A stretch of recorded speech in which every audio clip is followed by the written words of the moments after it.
Halo semuanya, Ruhi di sini. Slab City, yang dikenal sebagai tempat bebas terakhir di dunia, terletak di tengah gurun di California dan tidak memiliki hukum, listrik, air yang mengalir, atau bahkan nama jalan. Meskipun berada di salah satu negara bagian terkaya di Amerika, Slab City identik dengan kemiskinan dan kesusahan. Pemerintah telah meninggalkan dan menutup area ini yang dulu digunakan sebagai pangkalan militer saat Perang Dunia II dan hanya meninggalkan rongsokan dan lempengan beton. Area ini kemudian menjadi Slab City dan menarik perhatian para tunawisma dan petualang dari berbagai penjuru negeri. Kekacauan dan masalah selalu ada di tempat ini, di mana tidak ada tanda-tanda kehadiran negara. Jumlah populasi area ini sangat dipengaruhi oleh musim. Di musim dingin, populasi kota ini mencapai puncaknya di angka 2.000 jiwa berkat kedatangan pelancong dari daerah dingin. Selama musim panas yang terik, suhu dapat mencapai 50 derajat Celcius sehingga membuatnya tak tertahankan. Akibatnya, populasi turun menjadi 150 orang.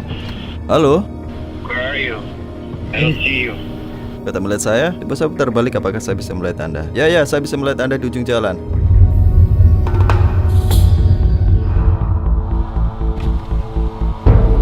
Halo, nama saya Ruhi. Really? Yeah. I'm Zachary. I've been in like a horrible position in my life right now. Somebody stole my cat. I've been in like severe depression for like 2 weeks. Anda dulunya menggunakan ini sebelum terbakar kan? Yeah, it was a motorhome. It was fresh and clean. I mean, it was nice. I just bought that truck about 4 months ago. They've already broken my tail lights.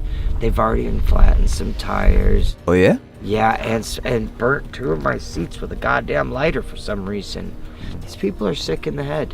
I don't like them. I really just really don't like these people at all. Di tempat ini, orang-orang seperti tidak menghargai barang-barang atau keadaan orang lain. Mobil karavan Zachary dibakar, truk baru yang ia tinggali dirusak, dan kucing kesayangannya diculik tanpa alasan yang jelas. Mengapa Anda datang ke sini? Mengapa Anda memilih untuk berada di sini? Because I can't go anywhere else and just grab my piece of land. I've been homeless for 20 years. Slab City provides for me to have some stability. That's kind of where I stopped being homeless. Ini adalah tempat Anda selama 5 tahun terakhir kan? Yeah, I built all this. I ripped these out of the ground. Apa Anda punya teman sungguhan di sini? No, and I mean these people have just been horrible to me, and they've been spreading rumors about me. Kapan biasanya Anda bangun, bekerja, dan tidur? Sleep? Not anymore. I just whenever. And whenever. Tanpa aturan yang sah di sini, para tunawisma dan individu yang tidak bekerja menemukan peluang membangun rumah-rumah mereka sendiri. Orang-orang mengakses air bersih melalui tangki plastik dan mereka yang cukup beruntung mampu membeli panel surya untuk menghasilkan listrik. Tapi tidak ada sistem saluran pembuangan limbah dan tidak ada pengambilan sampah. Tidak ada layanan publik termasuk layanan polisi. Bahkan layanan pos Amerika Serikat yang biasanya melayani semua jalan di negara ini tidak memasuki area ini. Faktor-faktor inilah yang membuktikan bahwa kota ini beroperasi di luar sistem yang ada. Bagaimana Anda They took all my tools though. Ya. My shit. Bagaimana Anda mendapatkan pemasukan? Apa pekerjaan Anda? I don't, man. Ya. Jadi bagaimana Anda hidup? I thought about selling my awesome salts. You know, scraping off my body slather in the summertime, collecting all my sweat, and then if I simmer it down, it'll leave the testosterone and salt. Karena kekurangan uang dan keterbatasan, beberapa orang terpaksa mencuri dan menjadi putus asa. Zachary adalah satu dari 1,5 juta orang di AS yang hidup di tenda, mobil van, atau di atas kardus. Zachary sesekali menunjukkan tanda-tanda kegelisahan dan paranoid, dan kami sedang berada dalam perjalanan menuju pusat dari kota Slab City bersamanya. Oh yeah, I was taking my truck. I'm gonna try to be happy with my water and my rice. I don't want to go looking around for beans. I'm content. I'm just fine as I was. You guys are safe with me, I promise. Ya, tidak masalah, men. Kami percaya Anda. I'm Zachary. You guys have checked me out, I'm sure. Oh shit. I don't know what's going on here. Are you not allowed to go this way?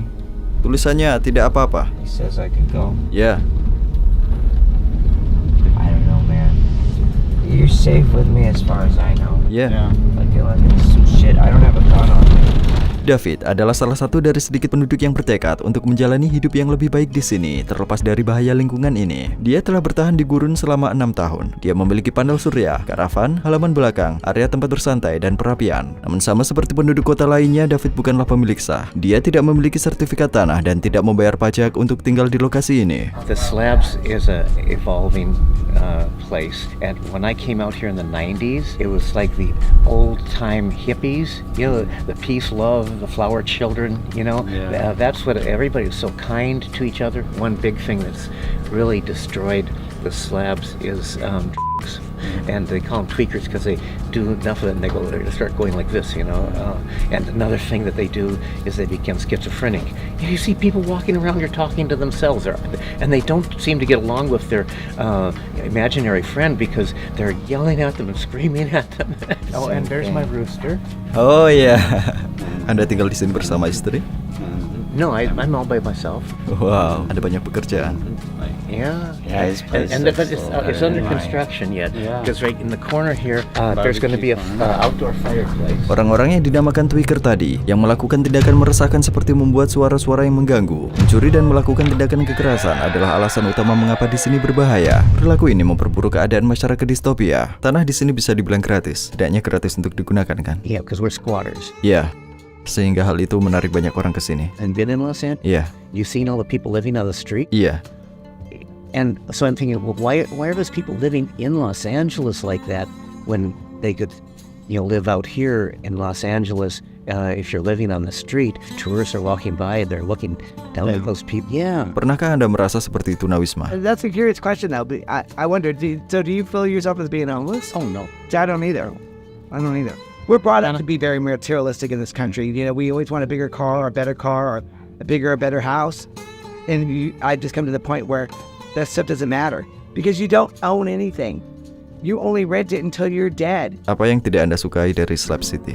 People that go around during the daytime, I call it shopping. They're looking to see what they can come get during the night. My mantra is I keep to myself and I mind my own business. If you're an older person, what you are is an easy victim. Apakah Anda membawa senjata? Yeah. Apakah Anda pernah menyaksikan suatu kejahatan? I witnessed crimes against myself, but they threw Molotov cocktails at my house and I'm putting out the fire. People out here at Slab City, they say don't call the cops for anything because it's more likely if you call the cops for something, more likely you're going to go to jail than the perpetrator. Mengapa? I think that they're lazy. They don't want to bother looking for the perpetrator. They're going to arrest somebody. Mereka ingin membiarkan orang-orang di sini. Yeah, they keep the people at Slab City here, keep the alcoholics out here. Walaupun hukum negara bagian California secara teknis berlaku ke area ini, nyatanya kejahatan terus ditutupi dan tidak dihukum dan tidak ada yang peduli. Para warga di sini terbiasa dengan masalahnya dan jarang menghubungi polisi kecuali mereka dalam bahaya yang mengancam nyawa. Semua orang harus mengetahui cara mempertahankan diri untuk bertahan hidup. Ditambah lagi ada suara keras dan berbahaya yang dilakukan oleh militer di pangkalan yang berada di dekat sini dan mereka benar-benar mengabaikan warga di area sini. Pihak militer tidak mengindahkan keselamatan dan kenyamanan orang-orang ini. Seberapa sering mereka melakukan penggabungan?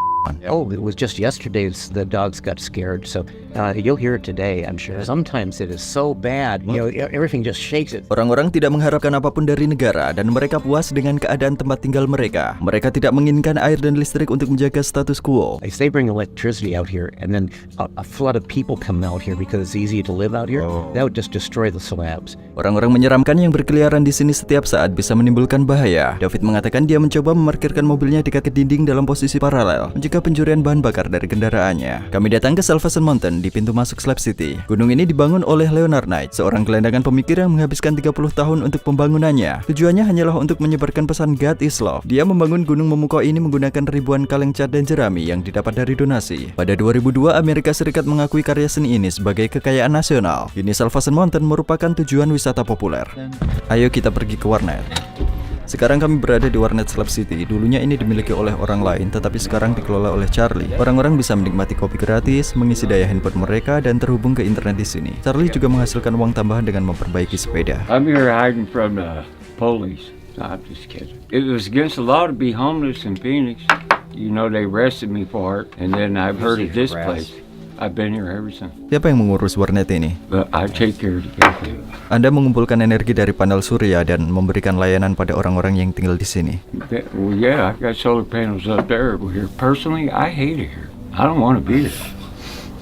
You steal from me and shit, man. I get tired of this shit, man. It set my house on fire, but I couldn't own a bike shop out there. I cuss people out too damn much. Nobody would come to my bike shop. I'm just a hippie. I'm an addict too. Bagaimana Anda bisa berakhir di sini? Gave up, man. Honestly, I gave up. Anda menyerah terhadap masyarakat? Gave up. I quit my job. I worked at LAX, man. I quit my job. I let my house go. And I just walked away. Michael, 80 tahun, yang telah menjalani kehidupan sepi di sini, senang bisa bertemu kami. Sudah berapa tahun Anda di sini? 8 tahun? Apakah Anda tinggal sendirian? Dia langsung menunjukkan album foto Slab City di zaman dulu. Walaupun bahaya dan kemiskinan adalah sesuatu yang paling mencolok dari tempat ini sekarang, dulu orang-orang tinggal di sini dengan bahagia. Berapa harga yang Anda bayar untuk kendaraan ini? $150. Ya. Try to match up 2 holes. Alright. It won't take much wind to blow that one over. Why don't we go sit on the front porch? Ya, There's a place to sit. ya, ya. I'm gonna go get my jacket, dude. Di mana jaket Anda? I have one for you if you would. This is a place where they can be free because nobody pays rent and nobody has a landlord. Mereka bilang tempat ini tidak memiliki hukum. Setujukah Anda? Some people who are thinking that way will act that way if given an opportunity. So you got to be careful and don't be naive and don't leave your stuff around. I left that truck for one day and lost a radiator. Senang bertemu Anda. Am I seeing things? Mungkin. I just wondered how many rocks have I collected. Semangatnya ia saat bermain bola bowling dan menceritakan koleksi batunya menunjukkan bagaimana kesepian hidup dapat mempengaruhi kita. Slab City adalah dunia yang unik. Pemahaman mereka akan hiburan, seni, gereja, hostel, dan bahkan perpustakaan jauh berbeda dengan apa yang kita tahu. Ini adalah perpustakaan Slab City, terbuka untuk umum. Perpustakaan ini bisa berjalan berkat donasi. Ada juga permainan board game di sini. Tempat ini digambarkan sebagai perpustakaan anarkis, tidak memerlukan keanggotaan, tidak ada tanggal pengembalian. Jika seseorang ingin meminjam buku, mereka bisa langsung membawanya. Kita ada di pusat seni Slab City. Tempat ini disebut East Jesus. Anda bisa lihat banyak karya beragam di sini. Banyak turis mengunjungi tempat ini, tetapi mereka hanya datang ke sini. Mereka tidak memasuki pemukiman warga Slab. Mereka hanya mengunjungi tempat ini lalu pergi. Lumpur, bahan yang didaur ulang dan tidak berguna, serta mobil yang dibakar. Semua ini adalah potongan-potongan penting dari seni Slab City. Gargoyle, tumpukan puing dan koleksi yang menakutkan adalah cerminan semangat kota ini. Mamut raksasa yang terbuat dari ban, pesawat bekas, dan mobil yang dipenuhi dengan kepala boneka. Semua ini hanyalah beberapa karya seni menarik di tempat ini. These are cars that they've burned. Ini tadinya mobil limusin ya? Yeah, the big one. Jadi dari mana orang-orang ini menemukan mobil-mobil ini? They may or may not have ever been stolen. Mereka membakar mobil-mobil ini dan berpesta di sekelilingnya. Yeah, big car.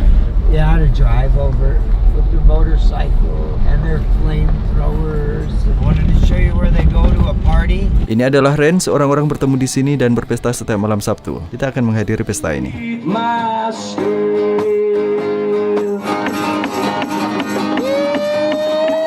Panggung terbuka ini adalah tempat di mana konser, pertunjukan, dan pesta tahunan berlangsung. Tidak ada peraturan, tidak ada sandiwara di panggung ini. Semua orang dipersilahkan untuk mengekspresikan diri mereka dengan bebas. Orang-orang memilih lingkungan berbahaya di Slab City di mana kebaikan dan kejahatan hidup berdampingan. Daripada tidur di atas karton di jalanan kota besar, yang sebagian besar kekurangan uang atau mereka tidak punya tempat untuk dituju. Amerika Serikat adalah salah satu dari 10 negara terkaya di dunia. Tetapi setidaknya 600.000 orang harus hidup sebagai tunawisma dan jumlahnya meningkat drastis setiap tahun. Individualisme ekstrim mendorong orang-orang terisolasi dan kesepian. Setengah dari populasi berusia 12 tahun ke atas menggunakan zat ilegal setidaknya sekali dalam hidup mereka di negara ini. 1 juta orang telah kehilangan hidup mereka dari overdosis sejak tahun 2000. Slab City, kota alternatif yang diciptakan oleh mereka yang tidak mau membayar pajak, adalah salah satu tempat di mana realitas sangat terasa. Orang-orang ini yang tinggal di tengah gurun, yang seolah telah terlupakan, tidak lagi mempercayai American Dream. Jika situasi saat ini tetap tidak berubah, perkemahan-perkemahan ini adalah prototipe dari pelosok terpencil negara-negara bagian Amerika di masa mendatang. Saya harap dokumenter ini bisa menambah perspektif baru terhadap dunia. Jangan lupa subscribe ke channel YouTube saya. Sampai jumpa. Ruhi Janet pernah ada di sini.